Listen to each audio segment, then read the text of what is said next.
The next day. Our night was spent in the uncomfortable airport terminal, trying to find a rest on a makeshift bed of jackets and bags. When the sky finally began to lighten, we gathered our things and boarded the bus that would take us into our destination. Surprisingly, the ride was busy because of those early morning sleeping journey, with the world outside the window slowly coming to life as we drew closer to our destination. But now that it's here, we stand on the lift, poised to invade their home, feeling only the heavy silence of resolve. We arrived at the house in the cool, hushed hours of the very early, humid morning.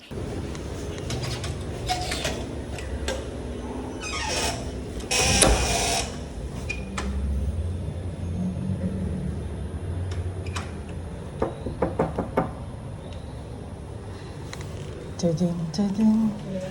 Tao po. Ay, basta. Come. Ngayon pala kay agaw naman. Kanina pa nga kami. Good morning. Kanina pa kayo? Oo, kanina pang alauna. Naghintay kami ng bus. Nagtitipid kami. Bango mo naman. Grabe naman yan. It was there that we saw my Lola already prepping for the day. The look on her face was pure astonishment and complete surprise. She had been expecting us much later and was truly taken aback by our sudden sleepy appearance at the break of dawn. Inside, the familiar voices of the household beginning its day were just starting. Of course, Mama was there and she could never stop her mouth from talking. She had missed these people so much and the excitement poured out of her in a continuous blabbermouth. While I was just sleepy. I was so exhausted. The sleep on the bus wasn't enough. I wanted to sleep even more. Correction, actually. I slept in the airport and in the bus on the way. And I still wanted more sleep because I'm a small growing girl. Yeah. Doon sila sa bahay nila. Shit chat, right? Let's do this. I'm going to take your chi, then the chi of every panda in the shit chat. In the shitty chat.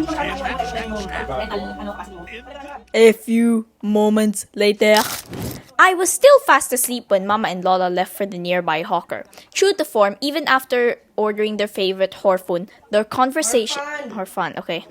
True to form, even after ordering their favorite horfun, their conversation continued unabated, a steady stream of talk that simply had no end.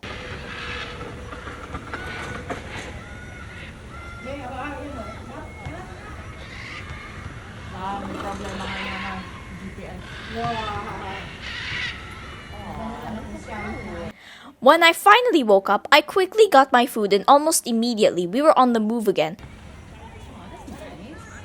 We were waiting for our grab ride in this parking lot. Notice this detail. The uniformity of the cars, each one is meticulously parked in reverse, with their front ends facing out. This isn't a random occurrence, but a common practice that speaks of efficiency and foresight prevalent in the city-state. The reason for this reverse parking is primarily for safety and convenience. By backing into the space upon arrival, drivers have maximum visibility when they later pull out into the often busy flow of traffic. This reduces the risk of accidents, especially in crowded lots where pedestrians or other vehicles might suddenly appear. We left one house and headed straight to another, this time to my other cousin's place.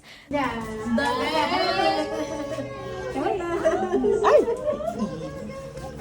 Sana siya? Nagyayaya ang di na nga mapakali. The family had recently welcomed the wonderful new addition. Amid all the laughter and conversation, there was a beautiful, quiet focus on the smallest person there. I'm so thrilled for you to meet this little bundle of joy that reminded me so much of my past self. Ay! Mali naman, mali. Paano ba ito? Ay! Lapan naman! Gagagani. 1, 2, 3. I know. Okay. Shy? She don't want to look at you. And it's so wonderful to see this little girl now, all grown up, even though I never saw her as a baby. Last time Mama was here, she was the same age as the new baby. It feels just like yesterday. She was that same little bundle of joy we all fussed over. Diyos ko.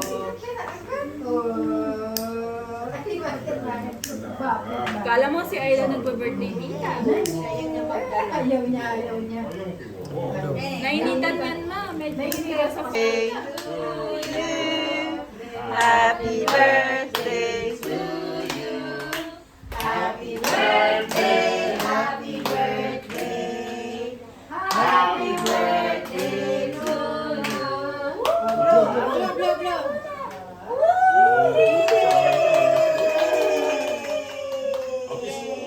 Kiss mo ba?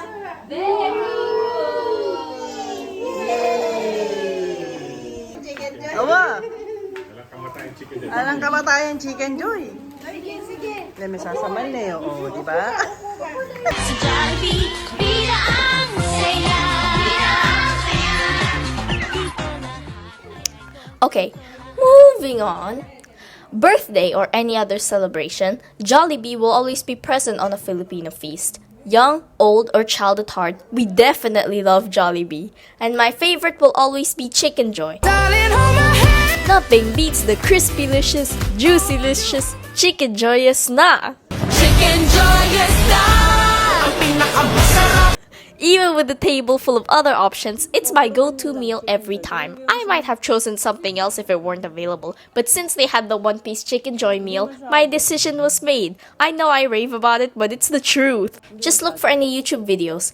Chickenjoy will always be somehow one of the top in terms of ranking fried chicken. Just try!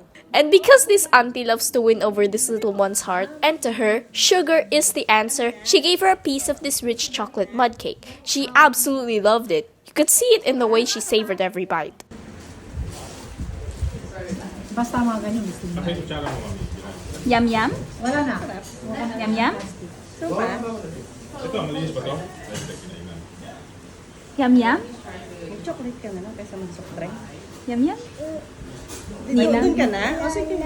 As the party drew to a close, all good things must come to an end. The birthday celebration was winding down, but let me tell you, actually saying goodbye was the hardest part. It was difficult from the moment we walked down the corridor to waiting for the lift, and as we stood there waiting for our ride. Tuki na yan. Just didn't want the day to end, and also because I wanted more chocolate cake and a one-piece chicken. My priorities were straight.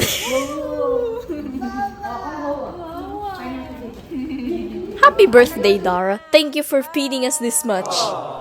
I was so full. The next day. Baka kasi karami. Mag-recommend ka.